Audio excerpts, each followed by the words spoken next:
Good morning students. पिछली classes में हमने sequences, convergent sequence, divergent sequence और उस सीक्वेंस को किस तरह से कन्वर्जेंट प्रूव करते हैं इसके बारे में बहुत स्टडी किया था। अपन ने बहुत सारी प्रॉब्लम्स और उस सीक्वेंस, कन्वर्जेंट सीक्वेंस की बहुत सारी प्रॉपर्टीज को अपन ने स्टडी किया था। आज हम एक विशेष तरह की सीक्वेंस देखेंगे जिसको अपन कहते हैं कॉची सीक्वेंस या फंडामेंटल सीक्वेंस।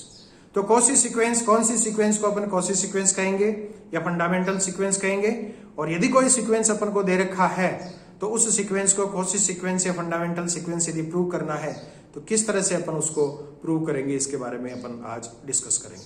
तो सबसे पहले कॉची सीक्वेंस या फंडामेंटल सीक्वेंस की क्या डेफिनेशन होती है।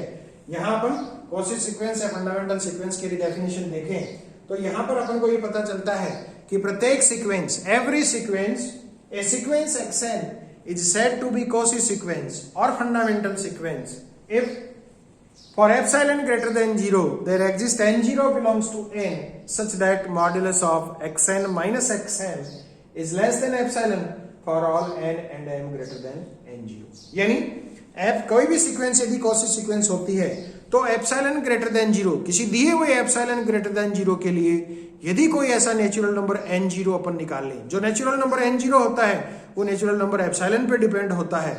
सो यदि कोई ऐसा नेचुरल नंबर n0 एग्जिस्ट करता है कि modulus of xn minus xn is less than epsilon हो जाए, यदि इस तरह से अपना कोई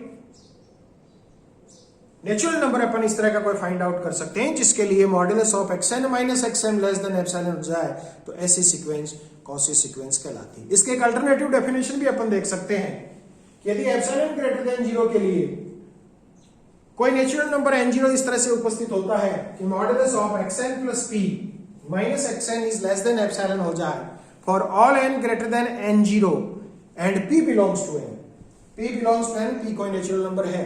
यदि इस तरह से कोई सीक्वेंस अपने एग्जिस्ट करती है जिसके लिए कोई नेचुरल नंबर ऐसा उपस्थित होता है कि modulus of xn plus p minus xn is less than epsilon हो जाए, तो ऐसी सीक्वेंस कॉची सीक्वेंस कहलाती है।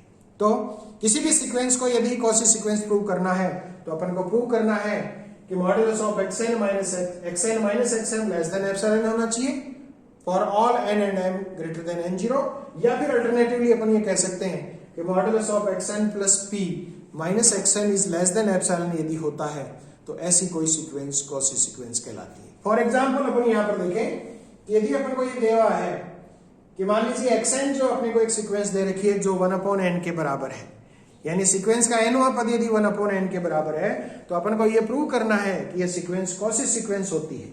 तो जो डेफिनेशन है उसी डेफिनेशन को बेस बनाते हुए अपन ये प्रूव करेंगे कि ये सीक्वेंस कॉची सीक्वेंस है, जो कि xn 1/n के बराबर है।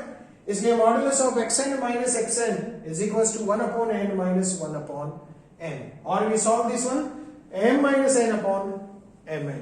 If we take this one n greater than m, if we take n greater than m, then the positive value of this one is n minus m upon mn. So modulus of xn minus xn is equals to n minus m upon mn.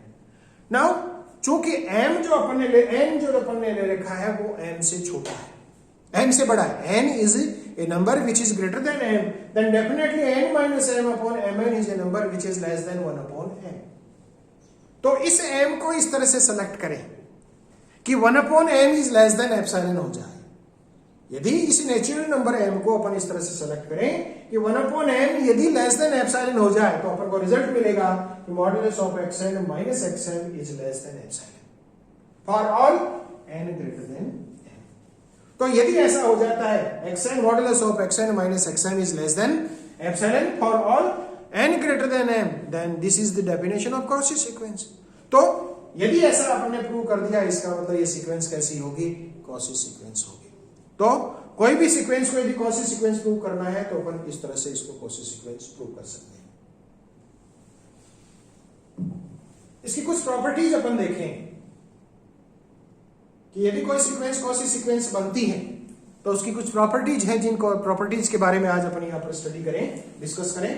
जिसमें पहली property है कि यदि कोई sequence Cauchy sequence बनती है then every Cauchy sequence is bounded sequence. every Cauchy sequence is bounded. We have to prove that every Cauchy sequence is bounded sequence. Every Cauchy sequence is bounded. अपन ये मान के चलें कि मान लीजिए कि xn एक Cauchy sequence है. If we take xn is a Cauchy sequence, तो Cauchy sequence की डेफिनेशन अपन को कहती है कि एप्सिलॉन ग्रेटर देन 0 के लिए एक ऐसा नेचुरल नंबर n0 अपने पास मौजूद होगा कि modulus of xn minus xm is less than epsilon for all n and m greater than n0. Cauchy sequence की डेफिनेशन से अपन कहते हैं कि कोई नेचुरल नंबर n0 इस तरह से मौजूद होगा कि modulus of xn minus xm is less than epsilon for all n and m greater than n0. Now this is the definition of Cauchy sequence. Now if we take m is equals to n0, if we fix n0 m as n0, then modulus of xn minus xn0 is less than epsilon for all n greater than n0. यदि m का मान अपन यहां पर n0 लेते हैं, if we take m is equals to n0, then modulus of xn minus xn0 is less than epsilon for all n greater than n0. इसको अपन solve करें, इसको लिखें अपन इंटरवल के रूप में, then we can say that xn lies between xn0 minus epsilon and xn0 plus epsilon. xn का मान n के सभी मानों के लिए, n नेचुरल नंबर है तो n के प्रत्येक मान के लिए xn lies between xn0 minus epsilon and xn0 plus epsilon. यदि अपन कुछ सिलेक्शन करें इस तरह का, अपन इस तरह से चूज करें कि small k is equals to, if we take small k is equals to minimum of x1 x2 xn0 minus epsilon xn0 plus epsilon, इन सारी वैल्यूज का यदि मिनिमम अपन स्मॉल k के द्वारा सेलेक्ट करें और इन सबका जो मैक्सिमम मान है x1 x2 xn0 minus epsilon xn0 plus epsilon, इन सबका यदि मैक्सिमम मान अपन कैपिटल k के बीच k लेते हैं तो अपन ये देखते हैं कि जो xn0 minus epsilon और xn0 plus epsilon के बीच में लाई करता है, then definitely that xn lies between small k and capital K. तो उस xn का मान स्मॉल k और कैपिटल K के बीच में होगा n, प्रत्येक n के मान के लिए. और यदि ऐसा होता है तो अपन जानते हैं कि ये तो बाउंडेड की डेफिनेशन होती है और इसका मतलब ये निकलता है कि जो सीक्वेंस है बाउंडेड सीक्वेंस होगी. तो प्रत्येक सीक्वेंस जो कौन सी सीक्वेंस है वो बाउंडेड सीक्वेंस भी होगी. Thank you very much.